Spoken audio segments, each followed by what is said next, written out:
Hey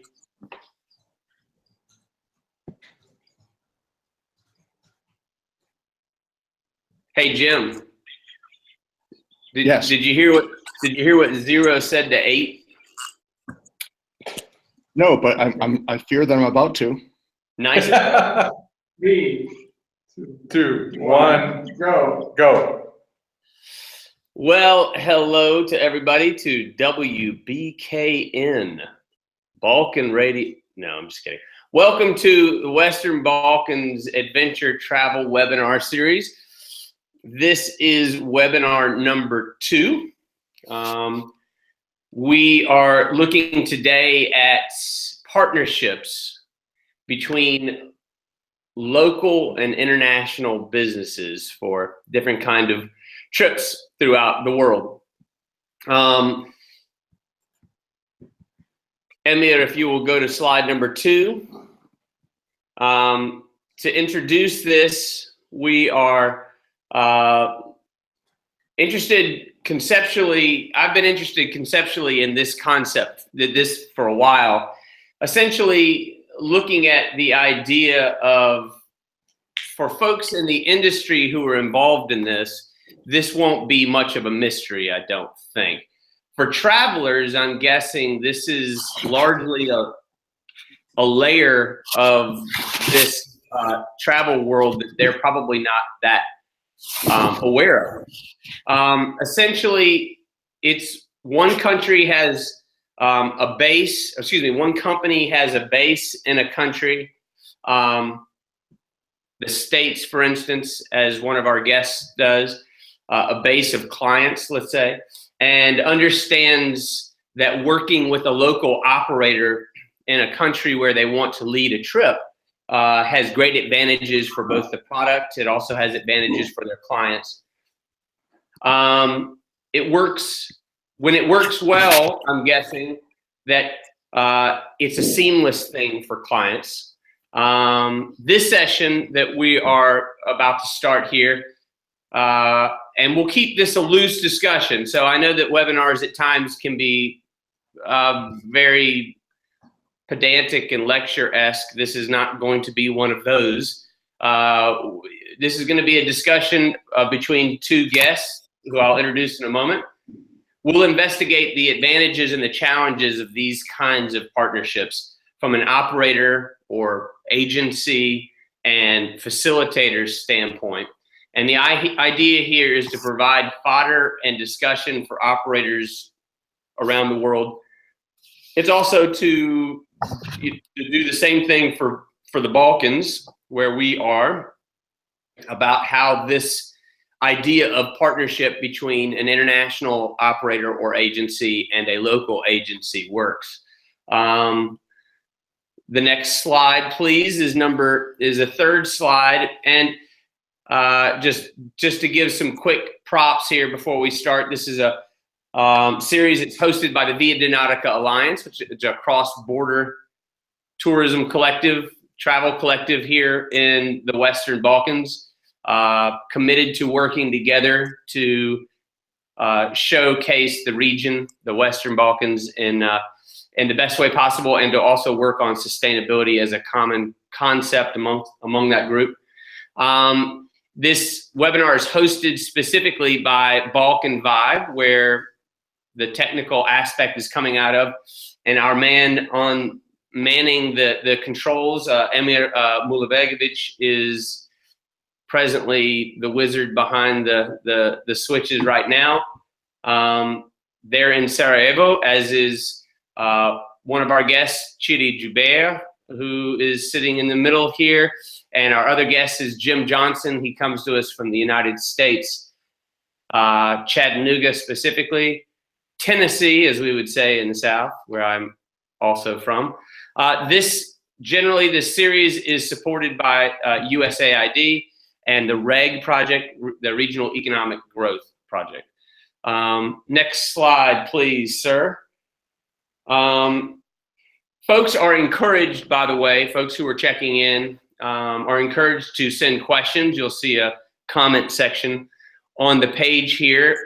We will get to them when we can. We're going to try to put them into the discussion as opposed to leaving them at the end.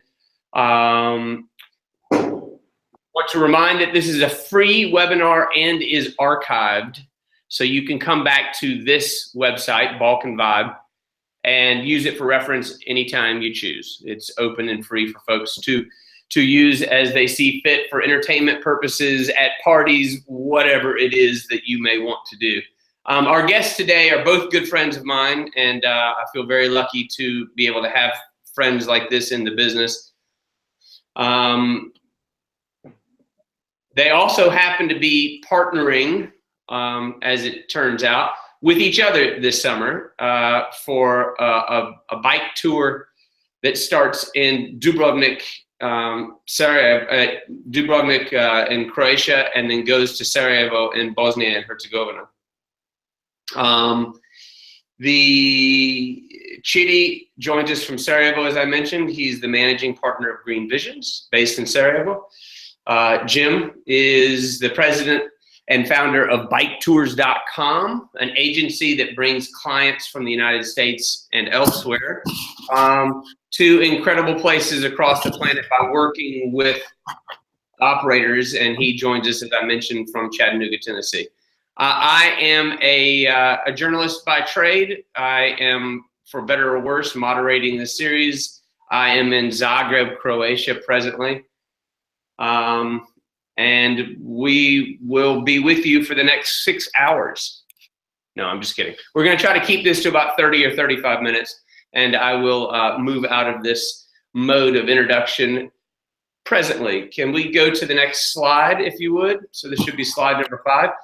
And as we start to introduce our, Amir, can we go to number 5, the next slide? Thanks. There is Chidi, and perhaps go to the next slide as well, and we can get a glimpse at his resume here, number 6. And Chidi, tell us a little bit about yourself. You don't have to go on and on. I know you're not a man who likes to brag, but give me your best speed dating spiel. Hi everyone. My name is Thierry Joubert. I'm Dutch, from the Dutch Antilles, and I've been living here in the Balkans since '92, doing all kinds of development work, and have been running an outdoor adventure agency, Green Visions, for about 15 years here in Bosnia, operating throughout the Western Balkan region. And one of my pet projects right now is the Via di Medica and the Via di Medica Alliance and the trail. I'm looking forward to the next half an hour talking with Jim and you, Alex.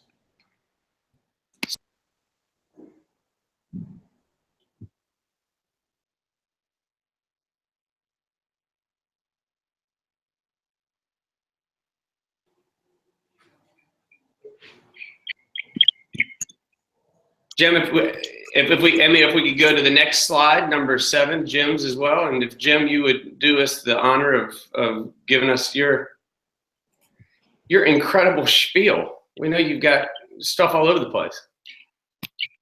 Yes, indeed. Yeah, thanks very much. It's a pleasure to be here. Yeah, I've been active in the travel industry, gosh, for almost 40 years in one form or another. Been passionate about travel, passionate about bicycling, bicycle tourism, and through a number of events, I was prompted about almost 15 years ago to start biketours.com, and it was just me in a spare bedroom.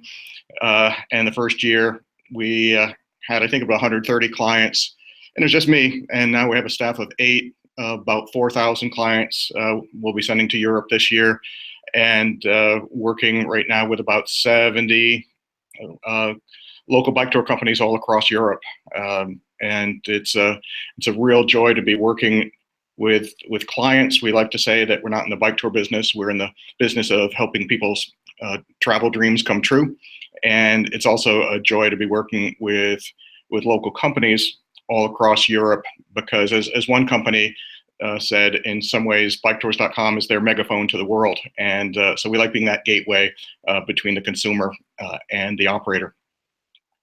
That's a great way to start this. I appreciate that. Maybe Emir, if you would go to slide number 8, and we'll and have some of what there's a few aspects of this. Well, I think mainly just if you go to slide number 9, I'm just going to go straight into this because what I would really like to do is have this be a discussion largely between the two of you, because these are kind of two sides. So both of you run successful companies, and both of you have been doing it for a while, and you have seen the industry change in several ways. But for the purposes of this discussion, Chidi runs a company in Bosnia that is very much in demand from folks who have a desire to learn more and to partner with people on the ground in that country, because it is a very specialized amount of information that one would have when they spend that much time in a country like Bosnia. That only happens from being on the ground there. So, and then Jim brings folks from the States to all of these places, and as he said, ends up being to some degree a megaphone for some of these countries and places, but also a real way, a synapse for folks who didn't know what they were about to know when they go to these countries. So having that as the foundation here, I'll go straight into the first question, and then I have a follow-up. I'll let the two of you take us a little bit. What does partnership between operators, and operator is not exactly how you define your business, Jim, so I want to make sure that from the beginning I make that point, but two companies that are partnering, let's say for the moment, what does partnership between those, what operators and mean? And let's start this with Chidi, if we could. Okay, I mean, in our case, we're talking about developing, or we're talking about tourism here in Bosnia and Herzegovina, which in Bosnia and Herzegovina, which didn't really, the type of outdoor adventure tourism didn't really exist. So we have a country with a lot of interesting highlights, nature, culture. People don't know about this. They don't know about it, and so what we as local operators have to do is we have to kind of introduce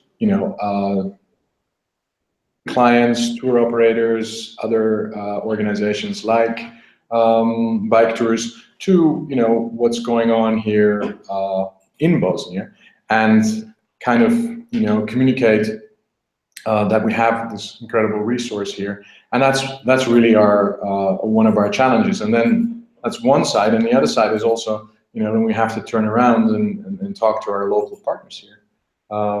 There are many making the product. So in case of working with bike tours, we have small family-run bed and breakfasts, bike shops, guides, little restaurants, etc., that have not experienced this type of product or this type of tourism here in the region. So from the beginning, we're educating on all levels, and that's kind of a challenge for us. And that's interesting too. I mean, on some level, I mean, I'm just to some degree, because I don't run a business, I'm a perfect person to be listening to this, and that's an interesting concept to think about, the layering and the transition that needs to happen between, there's a company that wants to do something in Bosnia, let's say, for instance, Jim's company, or folks who book through Jim because they trust him. And then he knows you, Chidi, and he trusts what you do. But then that's a layer that then needs to go from you to the multitude of folks that you work with, because you have to throw a pretty wide net to throw a tour. Obviously, folks don't just get on a bike and then go to sleep. I mean, they have to eat, they have to drink, they have to sleep, they have to do all kinds of things.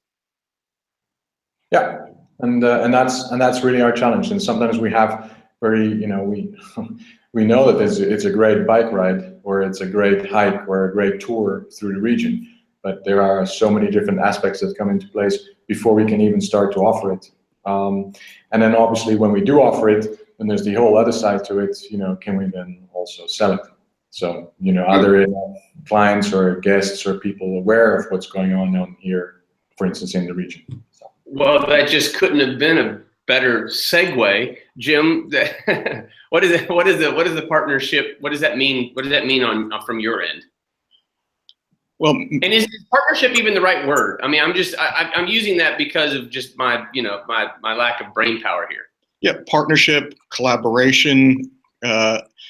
It's partnership can mean a lot of different things. In our case, it's both typically a business relationship, but as is the case here, it's also a personal friendship, and that's something that we like to promote as well. We're not just people selling products through each other or to each other.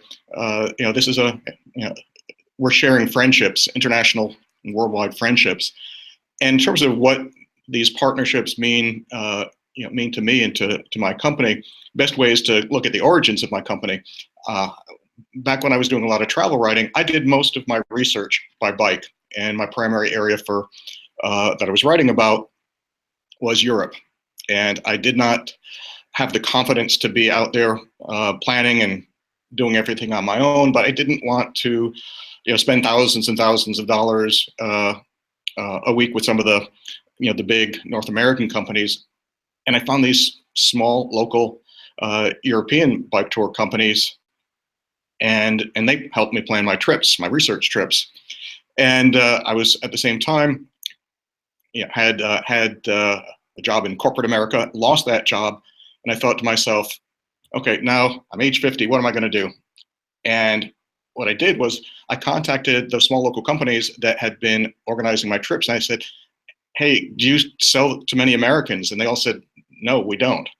And I said, would you like a rep to sell your tours to the North American market?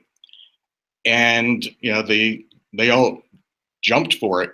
And in one case, there was a company that had, I think they said 5 clients from North America prior to starting work with us. And though this is an exception on the very high side, this past year we sent them $250,000 worth of business from North America. I hope that we can soon do that to Bosnia as well. But we have that, everyone. It's a personal guarantee from Jim. Just kidding. Go. Yeah, exactly. Yeah, and it isn't just what we did was we talked to the companies, we got their tour information, we put them on a website, and then we just started to promote our website through a number of the different means. But even from day one, it wasn't just, hey, we're going to take your products and sell them and take a commission. A lot of it was about, let us share our market expertise. Let us tell you about the North American market. My background was in public relations. Let us help you with promotional support. And it really allowed them to reach not just to reach a massive market and to compete with some of the big players that are based in North America, also help them understand the American psyche, some of our preferences, some of our quirks. We've helped with product development, what routes, services, features, and types of pricing appeal to Americans. And we also ease the process. We take care of all the payments and processing, and we speak English, and all our materials are in English.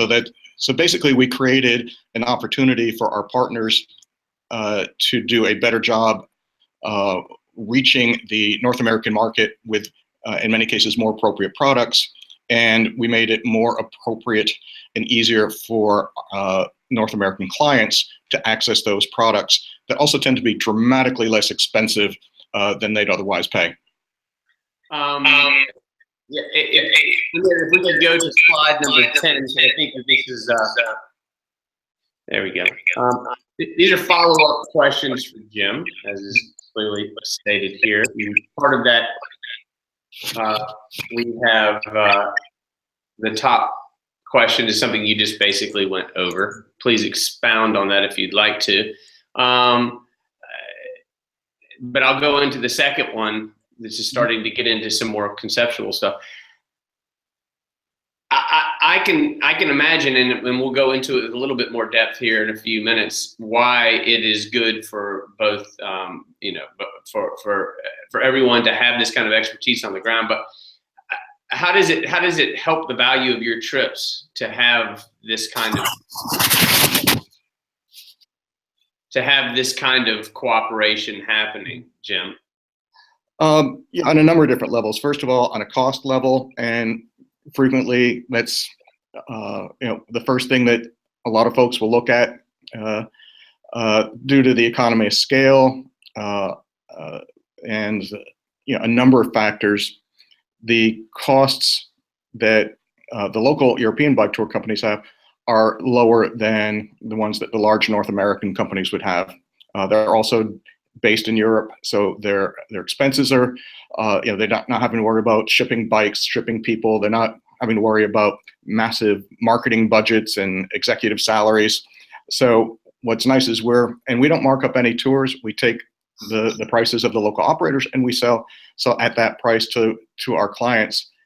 So first of all, we're able to pass along some really good cost savings, really good values. Also, the quality of the experience. We don't have the local expertise that they do. We don't have the insider views that they do. We also don't have the relationships with the hotels, the restaurants, and other vendors that they do, especially in the context of hotels, for example. The quality of hotels and even of restaurants change constantly. There's absolutely no way that my company sitting in Chattanooga is going to know whether a restaurant or hotel changed chefs in Sarajevo, and maybe we should be using another one, or maybe there's a real specialty menu that just came about. No way that we'd know that. Yeah, I love that aspect of the timeliness of it. Yeah, and it's also logistics. They have on-site staff, they have on-site equipment. Too many American companies have to do everything by remote control.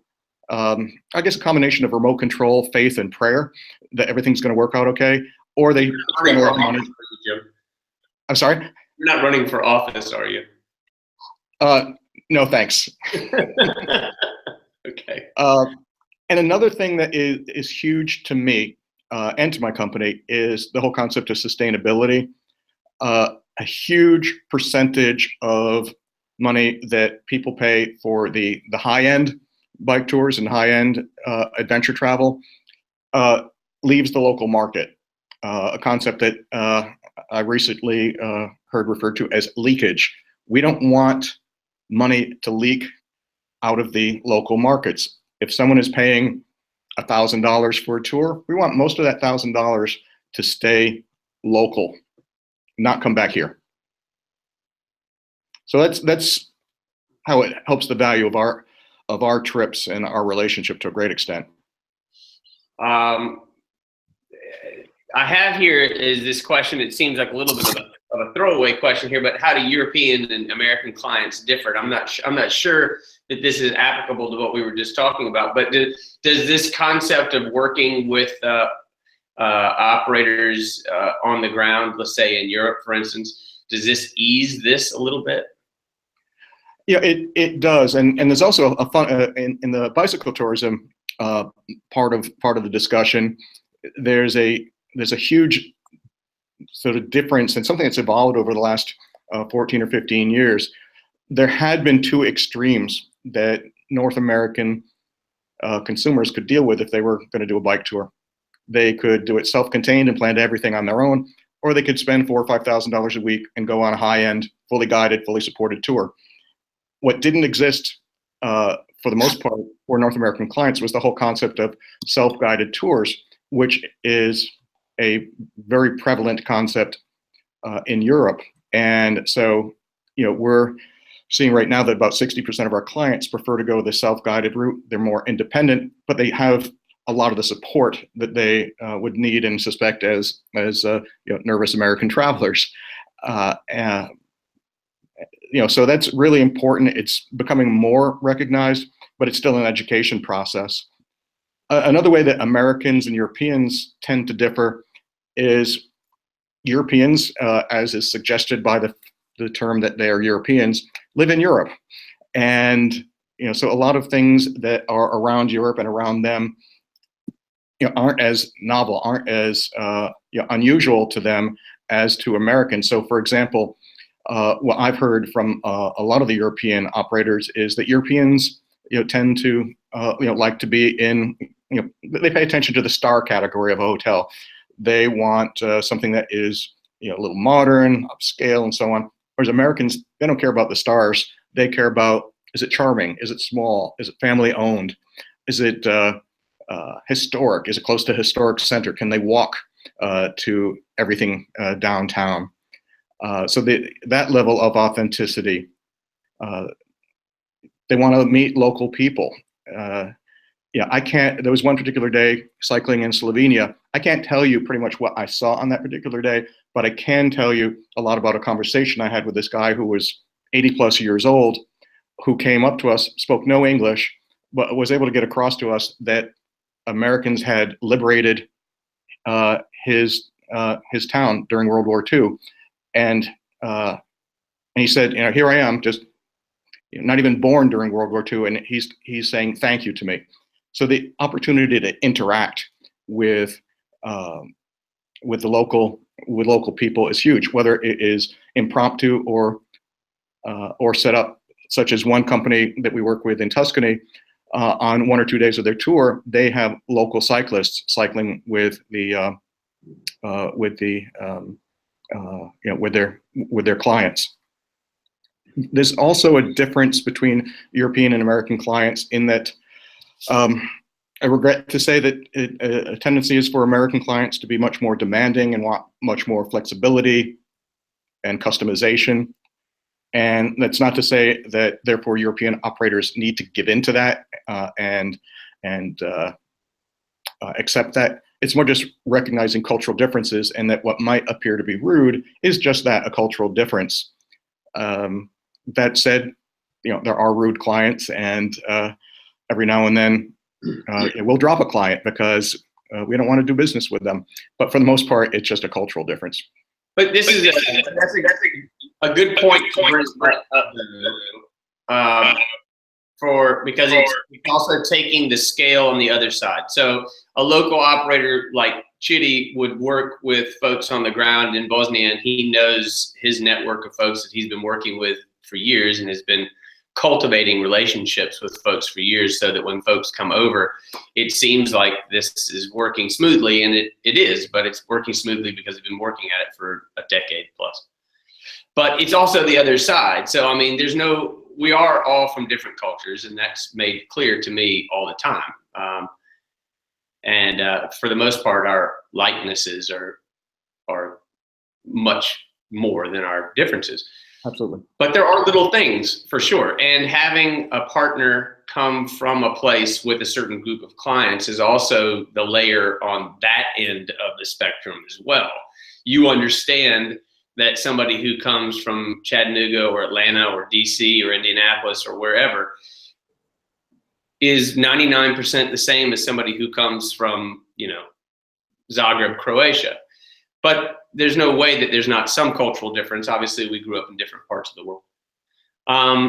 We have this slide here that shows some of this. There's something here that I wanted to point out. You represent something like 70 local bike tours. I see here, Jim, and a lot of those are in different parts of the world, different countries in Europe. Mm-hmm. I'm guessing. Is that correct?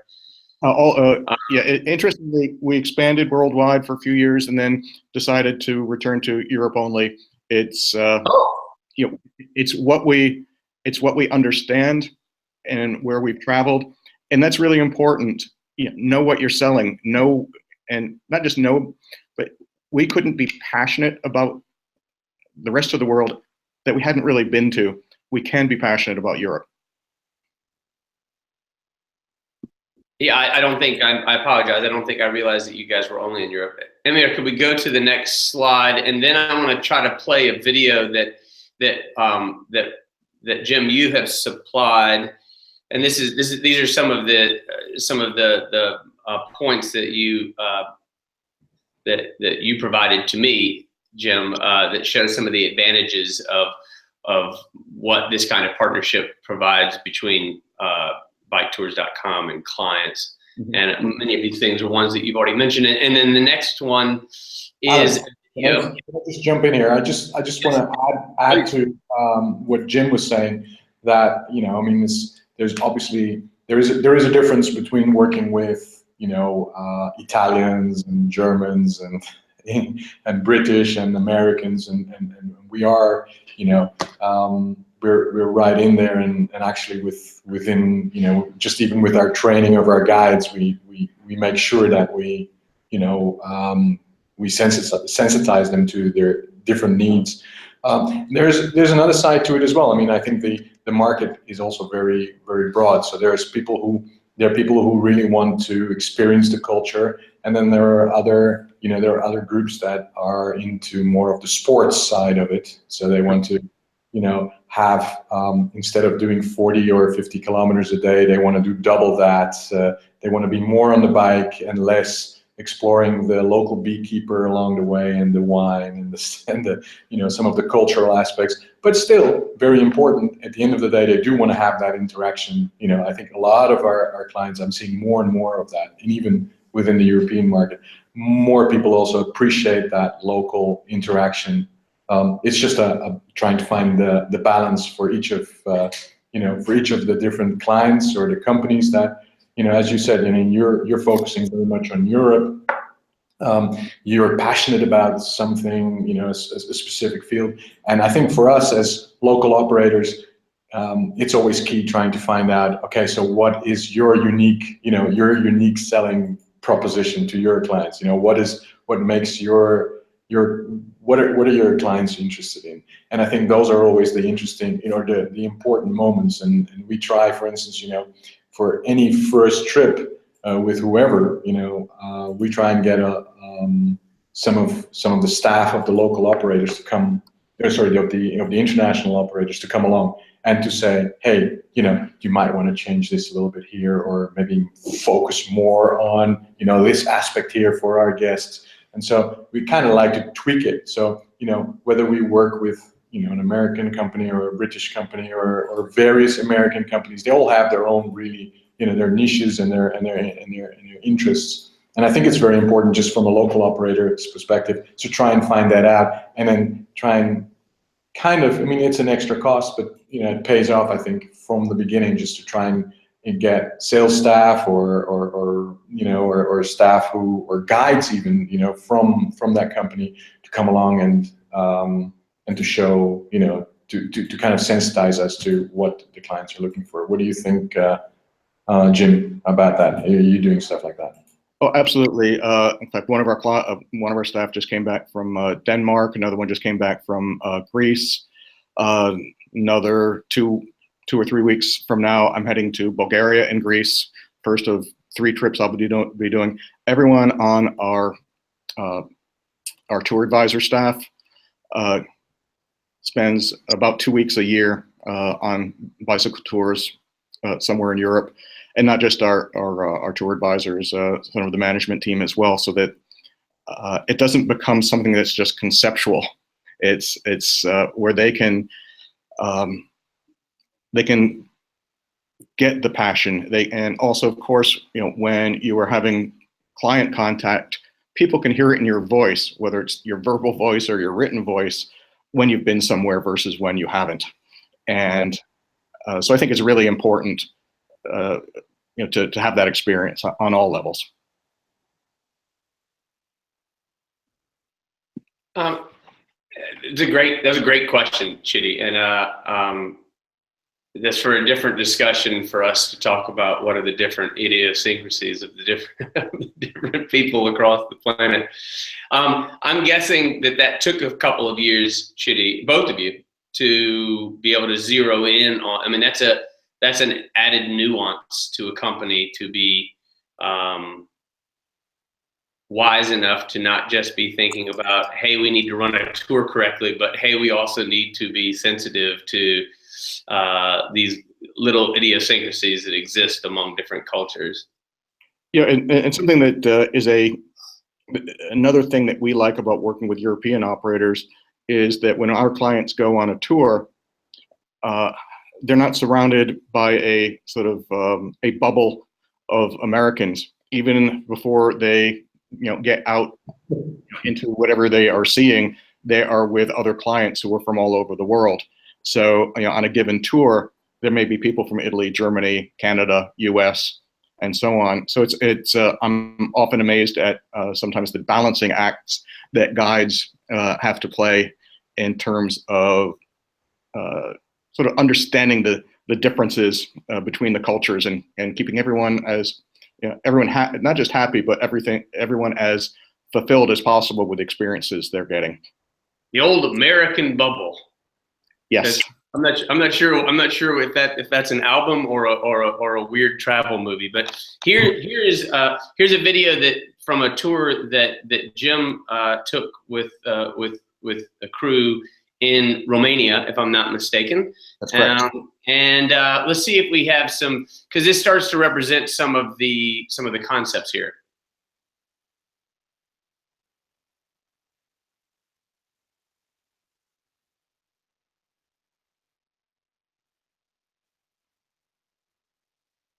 Well, we can move on if it's not going to work. It's not incredibly important because I think some of the concepts. Let's move on to the next slide rather than work on this just for the sake of. But I think one of the concepts. I'll just say this quickly, and then Jim, I'll let you, and then certainly Chitty, please follow up with this. It's textbook, authentic and sustainably minded travel practices to be aware of the fact that bringing folks to countries works on several different levels when it works correctly. It certainly shows travelers the real side of a place, but it also has the added benefit of letting folks on the ground there know that they have a culture that is of great value. Mm-hmm. Yeah, and I think that even though that video didn't play, I can summarize it because I was there. I took the video and I spent a week with that woman who was on our tour, and she was not a tour operator, but she was a Romanian woman who was on our tour of Transylvania. And this was toward the end of the tour, and I asked her, "What does it feel like, having people?"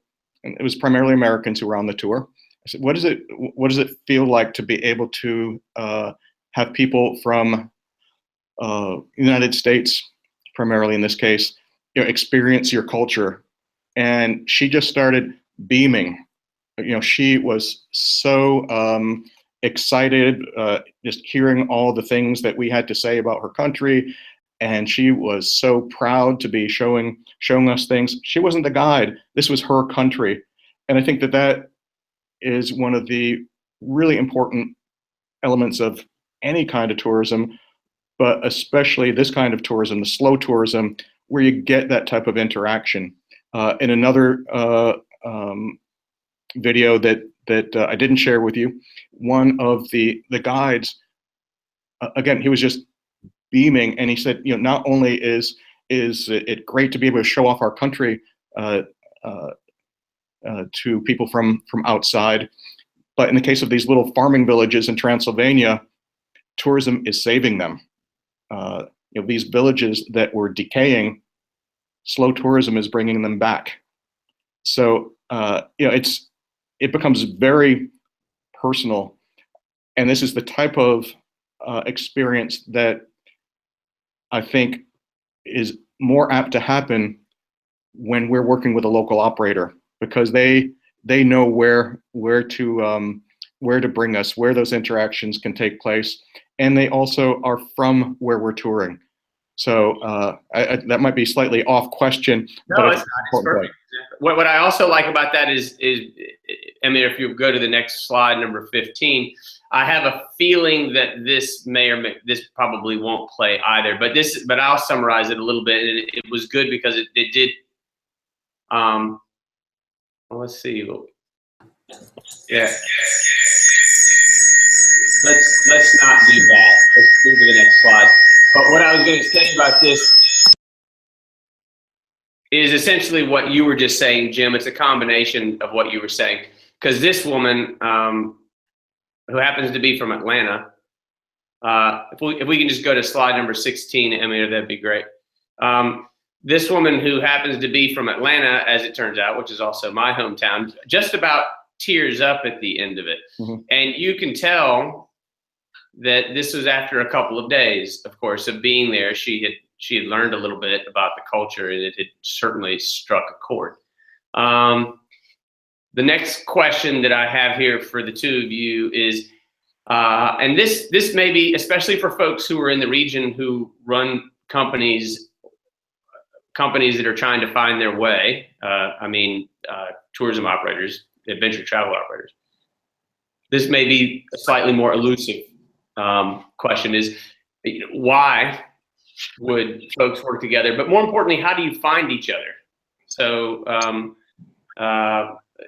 Chitty, why don't we start with you, and then I have a follow-up after this, a couple of these with you as well, Chitty. But this is an important question, I think, for folks who don't quite know how to do to make these kinds of connections. I mean, there are many different ways. I mean, when you start from scratch and you don't have any experience, or you don't have a name, or people don't know about the destination, then of course it becomes harder. But I think companies like Green Visions and Jim, we found each other through the ATTA, the Adventure Travel Trade Association, and an event that was organized through there. So that's, there are these kind of bodies around through which you can connect with other businesses, with other operators. So that's one way of going about it.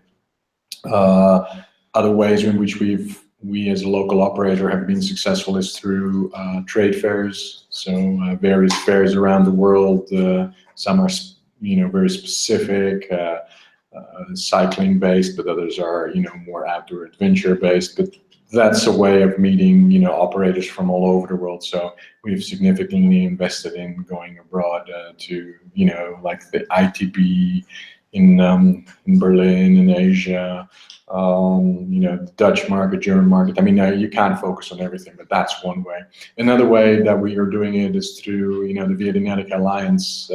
Local operators are teaming together, and we're going on road trips. So we go to, we identify potential market and operators, and we go and set up meetings with them in, for instance, like we had one in Scandinavia, and we go off and we have 10, 15 meetings and present in different ways.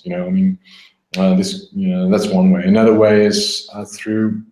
It's a bit more expensive, and it's like going through advertisements, also bringing the media. So focusing first on the destination, promoting the destination, showing yourself that you have expertise, and whether it's through articles in the New York Times or in the Lonely Planet, or National Geographic, or even your local newspaper, you just have to start plugging in and showing that what you're talking about to the outside world. So you have to do some marketing there too, which can be very expensive and maybe it's not so effective immediately in the beginning, but you have to do that.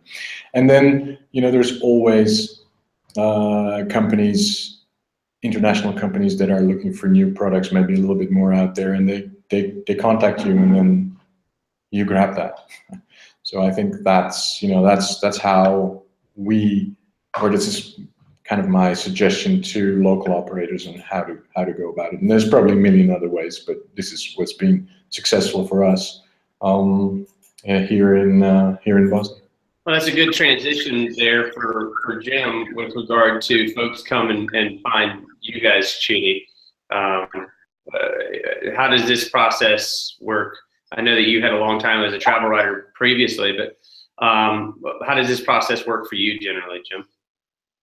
Well, at the start, when the company was just getting rolling, if there's a destination that we wanted to, that we're interested in having tours in, really it was simple as, and I think it's simpler for companies like on our end, on sort of our end of the equation, to find local operators than the other way around.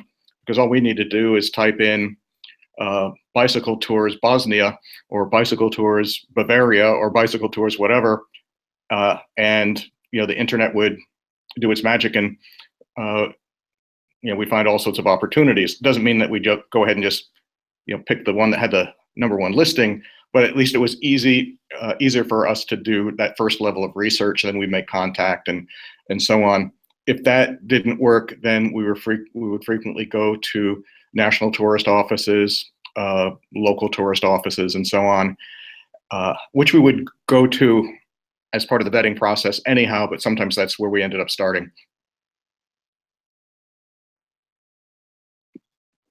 Just got a question in here from listener John in California to Chidi, talking about the what is a targeted audience. Let's say, for instance, I know that you and a few Via Nautica folks went to Scandinavia, as you mentioned, this year. Is that, his question is it a targeted? Did you target them, or because that was a market that you wanted to investigate, or was it a market that you knew already existed, so you were going to service it, or is it a combination of those two? Yeah, it's a combination. So we started to see it was sometimes when we look at markets, we're not just looking at, oh, okay, the Scandinavians love cycling and there must be a market there, so let's go and see what's out there. I mean, that's one aspect of it, but there are other ways. I mean, how do people come to the region? Is it difficult to come to the region? Is it difficult to fly? Is it, what's the access to here? Are other companies offering things? But what we've seen, for instance, one of the reasons why we went very specifically to the Scandinavian market and we targeted companies there is because we had direct flights coming into the Balkans. Something that we didn't have before. We had direct flights, Norwegian Air, Wizz Air. There were all kinds of opportunities opening up with these flights. And as a result of that, we kind of put our feelers out and contacted some of the companies that we had kind of been working. We'd been working with them before, but not. We weren't doing anything specific. It was on a case by case, situation. So, and then we saw that more and more people were excited. Some of the media was very positive when we said, "Hey, we're coming," or "We'd be interested in coming to talk to you." So we put out the feelers. We saw that there was more access to it. More people were also talking about the Via Nautica, so that helped as well. So we could put out, "Hey, the National Geographic has published something. Maybe this is interesting to you." But when we did go to Scandinavia and we went to Sweden and Denmark and Norway, we did realize that they might be interested, and there's definitely awareness of of the region, but it's still early beginnings. So with going there, we found we needed to educate. So like after coming back from that trip, now we have during this summer, various fan trips for tour operators. Sorry, not for tour operators, but for medias, and we'll be working with them on creating, the buzz, so that we can also then work with other companies on creating product, and so that they kind of match and dovetail. So it's if we were just to create product and we wouldn't be doing anything with regards to promoting the destination. I think these companies, these outdoor adventure companies, would have problems selling the product, in their country. Well, the two questions here, two kind of follow-up questions for each of you is one, going to Jim for 1 second, and then coming back to essentially the point that you're making now, Chidi. How much does the buzz around a spot, let's say a country gets a certain amount of press, because all three of us keep up with the travel journalism and travel press. How much does that affect a country or a spot entering onto your kind of wish list of places that you want to start doing more tours in, Jim? Well, in my case, I just want to be everywhere. So the buzz happens, has some impact, but I guess one way to look at it is, there is such a a long lag time between when we start investigating an area to when we're actually offering a tour in that area, that sometimes by then the buzz has gone somewhere else. So we're looking more at long-term trends than specific buzz about, that can be very fleeting. The question that there was a follow-up for you, Chitty, with regard to that is here on the screen here. How long has, I know that you've had a company since 2000, Green Visions has existed since 2000. How long has this been a conscious decision, a strategy to work with other folks? Has it been from the beginning that this kind of partnership was something that y'all did, or is it something that you grew into? Yeah, and I think it's important to when I answer this question, and I'm answering it from working and living here in Bosnia. So because I think Bosnia is very specific in terms of it's how people perceive it, what we're doing here, as when I say we, what the country's doing in promoting the destination. Do we have products to promote? Do we have other agencies that are doing this?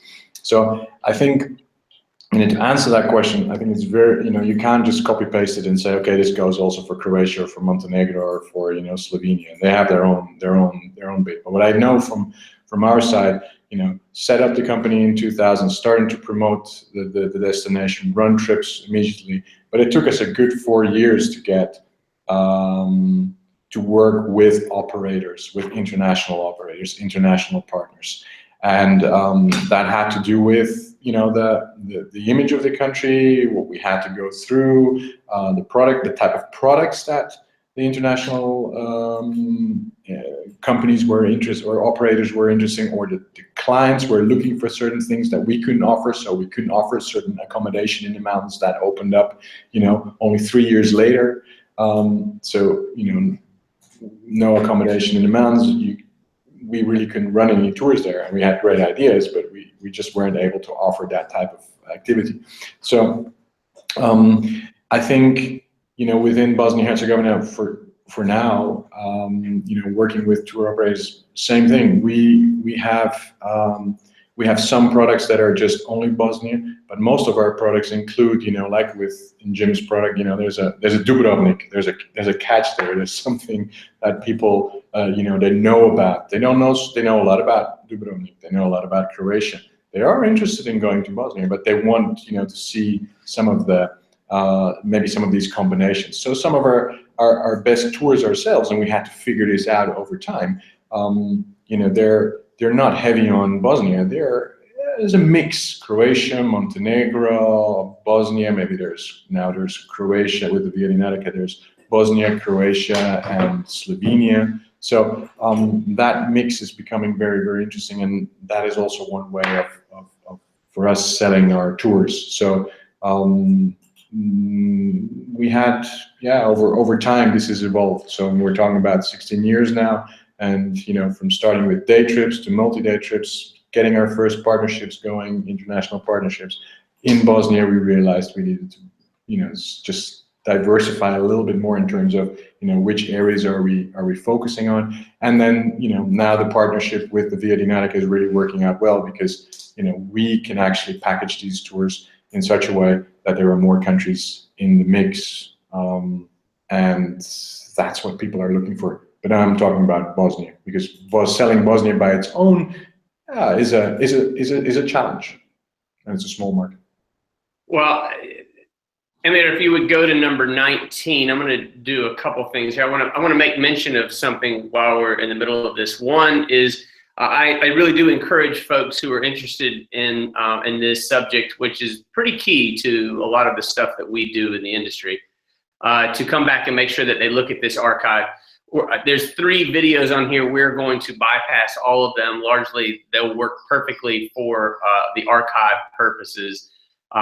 Maybe we got enough action going on the screen right now. We don't need the videos, but But I encourage, and then there's also ways to get in touch with everybody involved here. Chitty, Jim, Balkan Vibe. I encourage folks to look because there's a pretty large amount of information here. And we're here talking about the tourism operators and clients. And it leads us into the next question. If we could just skip over the video, Emir, and go to slide number 21. For the purposes of introducing some of this, I just wanted to say that the video on slide number 20 happens to be a trip where the three of us were lucky enough to be on together, where we rode from Dubrovnik across down into Montenegro, across Albania, and into Macedonia last year. And that was a heck of a trip. And it was also a really eye-opener for me because I really, I've been a travel journalist for a long time, but you could fill warehouses with what I don't know about what happens behind the curtain with regard to the way y'all work and communicate. It was really nice. There was 12 operators, or maybe 11 operators, or somewhere in that neighborhood, 10 maybe. But everybody was essentially working together, and they'd all known each other for a long time. And they were also scouting new ground, which I thought was really interesting and really neat. And really, people think being a travel writer is fun. Being an operator that gets to do reconnaissance across the planet looking for new tours, that is the way to live. What do both partners? We've talked about this a little bit, and we may get on to the challenges here in a minute. If there's just a bit that either of you would like to speak to this question, that'd be great. What do both partners get from both sides of this equation, the advantages? And either of you can start, and then we'll move from here to some of the challenges, and we'll spend about 5 or 10 minutes more on these.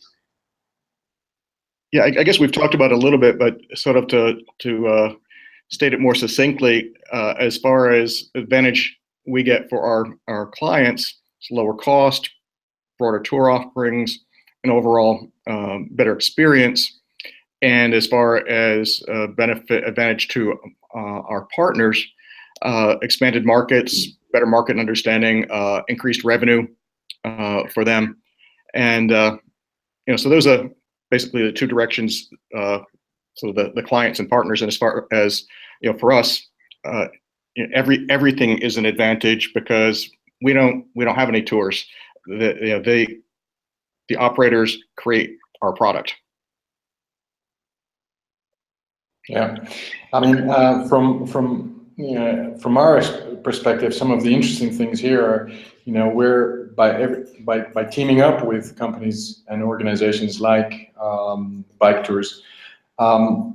We're being exposed to new standards, some of the values which are for us can be very important. So I think getting our guides or getting our guides and exposed to new standards, new ways of leading, which we get to know through these companies or new those are important for us. So we don't have to start. We didn't really have to start from scratch. Or yes, we start from scratch with our company, but through our relationship with international and well-established organizations, we actually through sharing we got some. There was some learning that we did, which was sped up. So that's one thing. Another thing is we get to understand better new trends and in the outdoor adventure industry by talking to people like Jim. We get to by being part of an ATTA.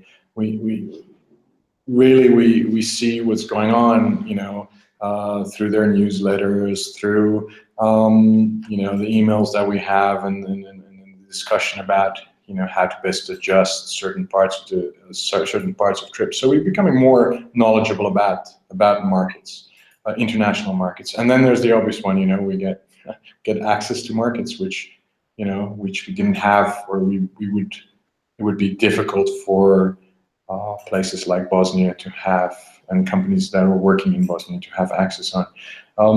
Give an example, we've been operating for 16 years. in Bosnia itself, there may be only a handful of companies that offer or guides that are offering similar kind of trips that we're offering. So it's a very slow process, and I think international operators organizations have a very important role to play in developing these markets. And of course, we do that in a responsible way, and it's for us, it's also a way of working with international groups and making sure that that we do this in a responsible way. So we just we also pick and choose. There are many operators out there, but we don't work with it.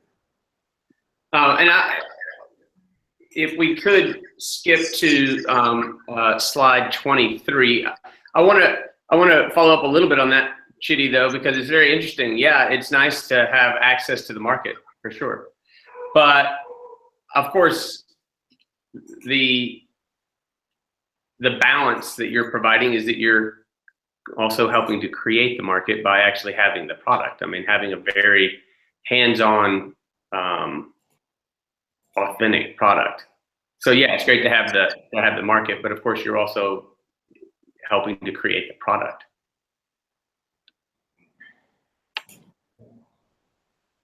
Yeah, I'll leave it there. I have a question here. Having to do with some of the challenges here is a question from somebody here in the region, and I think that I think we can probably all see and revel in the advantage.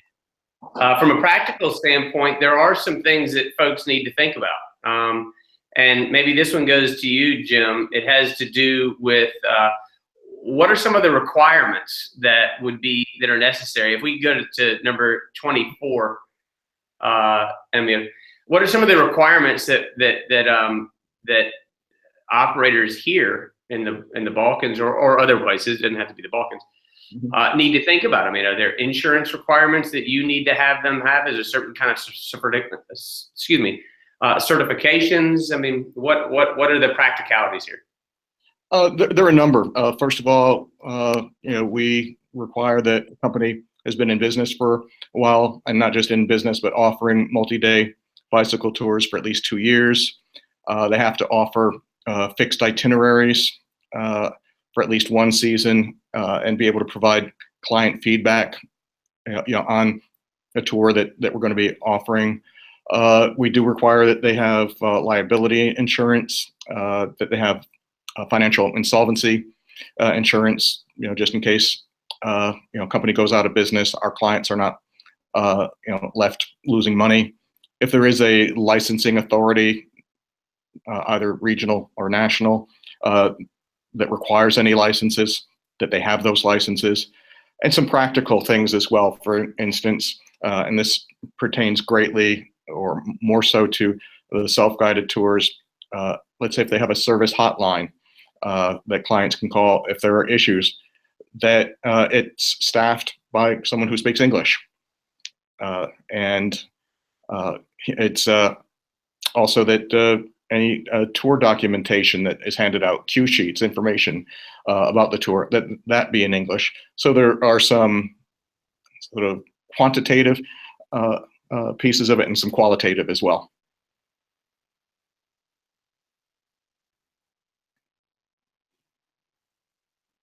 Excuse me, Chitty, from your perspective, I don't know how to say this without it sounding too negative, but does it ever become a situation where it's just simply not worth the trouble? I mean, that you have to deal with certain things that maybe, I mean, insurance and financial solvency doesn't sound like too big of a requirement for me, but I'm guessing that there are times when the requirements are maybe not worth the reward. Well, I think what is important that you have an open and honest relationship with your international partner or your regional partner, and that you communicate up front what you can and cannot provide. So we have certain partners that are looking for a $5 million liability insurance, which might be very normal for, I don't know, for their clients.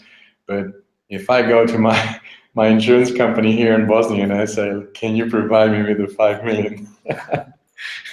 what is it, dollar insurance policy, they go, oh, let me get back to you. or I've actually also had where, you know, they'll go like, you know, if it's just a document you need to show to the international partner, we can create that, but just, it doesn't do very much. And so what we then do is yeah, we just then go and say, okay, we do take out insurance, and these are the laws and the regulations here in Bosnia, and this is what we can provide, and this is what we are providing. And then the international company can say, yes, that's okay. And some, you know, and some of our partners take out additional insurance because they know what their clients are expecting, etc. So I think it's important to have an open discussion about this. And it's the same thing goes with standards of, you know, the standard of guiding, what kind of you know, what kind of documentation do you have, vehicles, you know, there are a lot of aspects there which you have to go through, and it's maybe it's not so much, doesn't become too much trouble. It's more like, you know, if as long as you share this information, then you can decide, you know, maybe it's not the time to do business right now in this region, or in, you know, in this part, or maybe it's not the biking, maybe it's something else. But at least have that, and then you know that, and as a local organization, a company, you then know, okay, I need to fulfill X, Y, and Z. I can't do that yet, but, you know, maybe you can do that in 2 years' time or in 3 years' time. So, you know, there are certain things that you know, there's certain partners which we didn't work with in the beginning, and now we're working with. Or, you know, we keep on going back to our insurance companies here and say, look, you know, there was a point in time here in Bosnia where third-party liability insurance just did not exist as a policy. So, you know, but now it does. It's taken about 15 years for that to happen. And so you got to keep on pushing that. And that's, you know, another thing very specific to Bosnia, and I think to the Balkans. But I think my suggestion would be, you know, for any operator, international and local, is just to be really upfront with, okay, what are the issues? Can you do it? What's the situation on the ground? Because things are slightly different here than they are in America or in certain parts of Europe. And it's not because, you know, we don't understand the market. We understand it very well because we're exposed to it. But it's just because, yeah, it's not there yet and it's developing. Yeah. Well, I mean, I absolutely adore that answer, but for several reasons. And the main point that I guess I was hoping for, you nailed it. Is this is an important thing for people, especially in this region. And I want to make the point before I go any further that if anybody has any questions after the webinar with specific questions about these kinds of requirements, because this is very important for folks here, feel free to ask them. We will do our best to get you answers that will help you with maybe moving further with your business. But you know, I guess the point that I wanted to make is this isn't a matter of you guys just happen to meet at a tourism fair, shake hands, and say, let's do some business. I mean, there are some very specific things that have to happen from a legal perspective to make sure, like any company across the planet, doesn't matter what country you're in, where you have to make sure that things are done correctly, because unfortunately, occasionally, things do happen, and you need to be prepared so that you can continue on with your partnership, not based on just a handshake and hoping for the best. And with that, let's move to our last slide, number 25, and then to 26, and let's wrap this up here.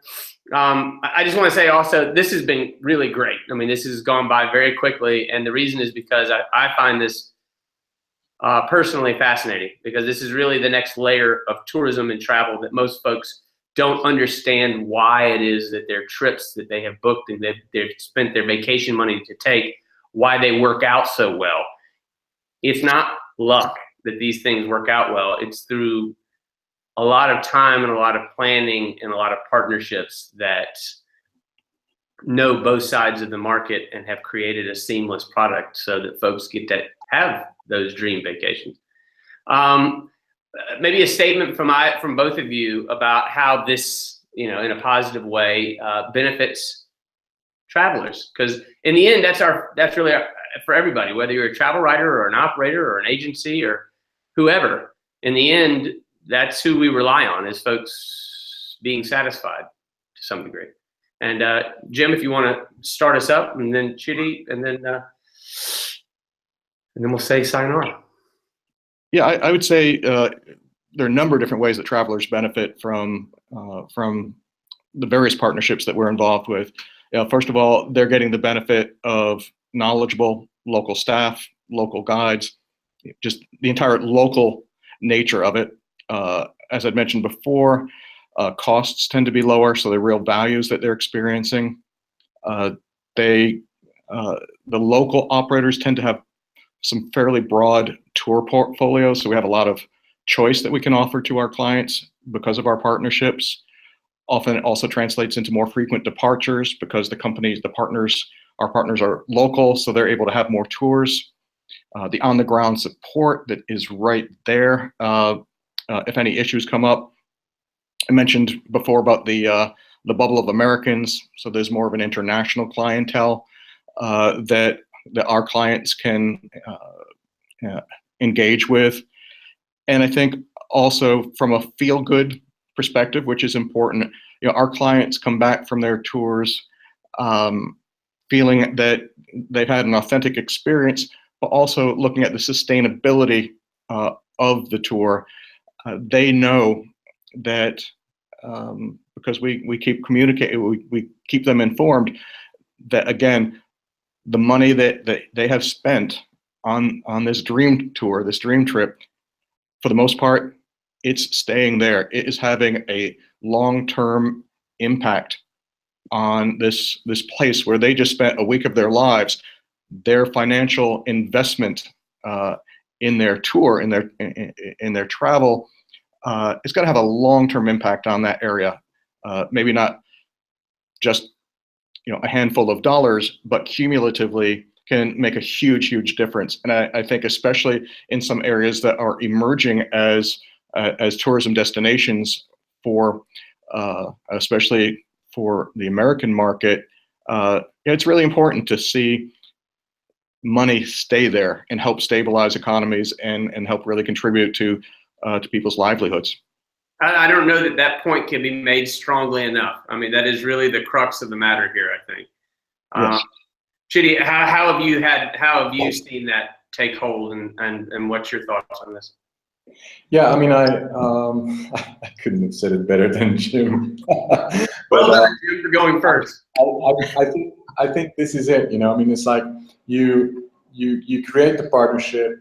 It's, as I said before, I mean, it's not just okay, let's see how much business we can create, as quickly as possible. It's a long-term thing. So we really look at, do we share the same ethos, the same values?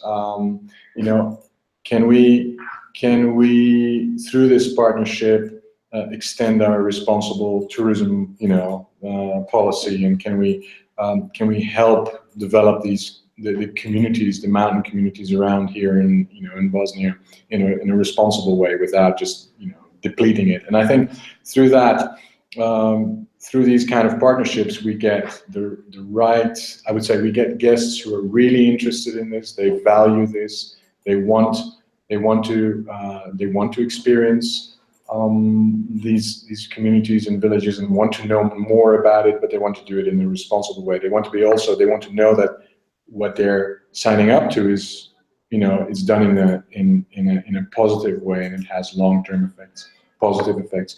And I think for us, when we see, when we create these tours and we see communities afterwards kind of blooming, developing, local people getting excited, different generations, in sometimes communities that were slowly disappearing because they were just, only the older people were staying there. All of a sudden, there's a whole new generation of young people in those communities getting excited about tourism, about travel, about outdoor adventure travel. So in this case, it's cycling, but it could be hiking.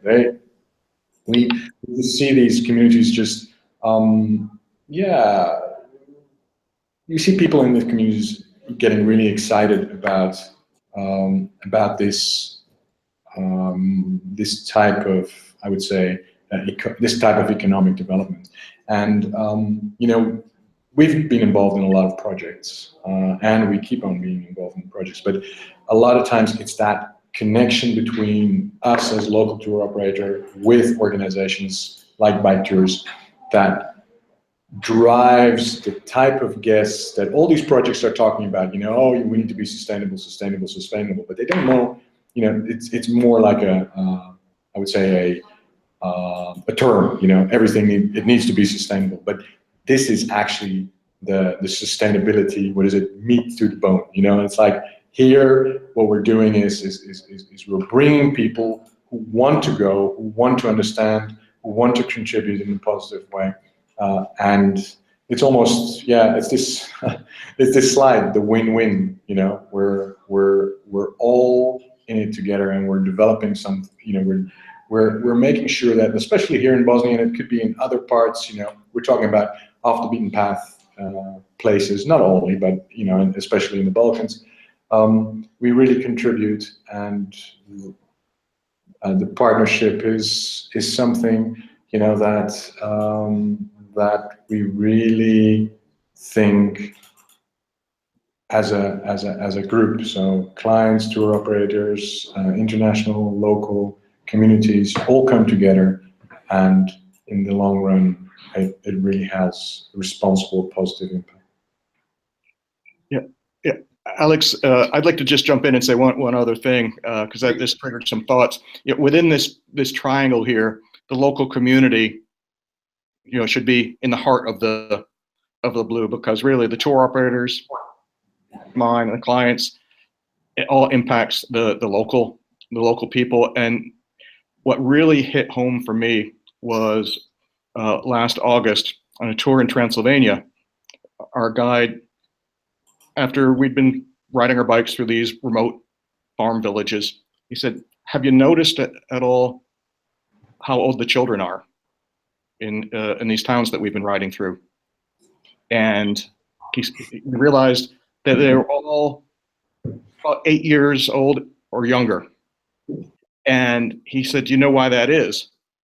And we hadn't really thought about it. And he made it quite clear. He said, "That's when soft tourism started hitting this area more. These communities had, you know, basically old people were staying. The people who were in the 20s and 30s were going to the big cities, and these towns were dying. And Wow.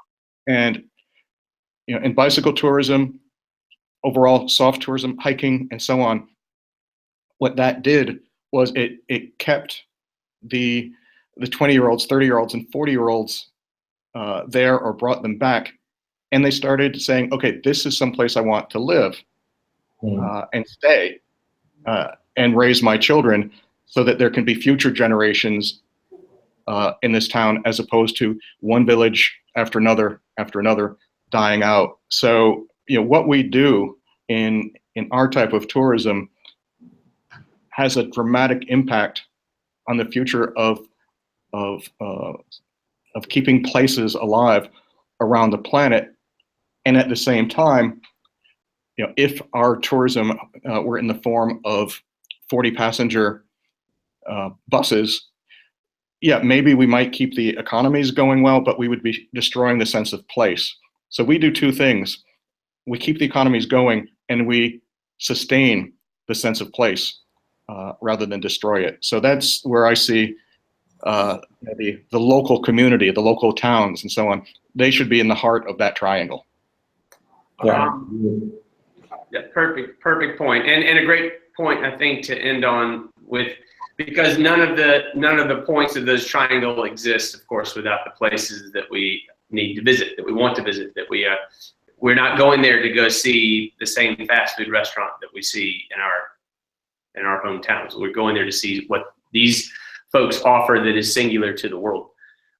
Maybe the last slide here, Amir, and then I'll say thanks a ton to both of you. A ton. There's Jim and Chidi's information is here on the last slide. So is Balkan Vibes information here on the last slide. They're the premier travel platform in the region. And again, I want to encourage folks who are watching or will potentially watch in the future to go through this and use this as reference. Folks who have watched this who are operators and want to know more about what is needed to be involved and to partner with folks, feel free to ask questions. If I don't know the answer, I will find out the answer, and just make sure you provide your contact information. Thank you both a lot. We've gone way over our amount of time, but it felt like it flashed by, and I think it's because these are all really important and very interesting concepts in the business that we are all lucky to be in. So thank you both. Thank you. Thank you. Thank you, Jim. Thank you, Alex. Thank you See both. you. Thank you. Bye. See you. Thanks, Emir. Bye-bye. Bye-bye.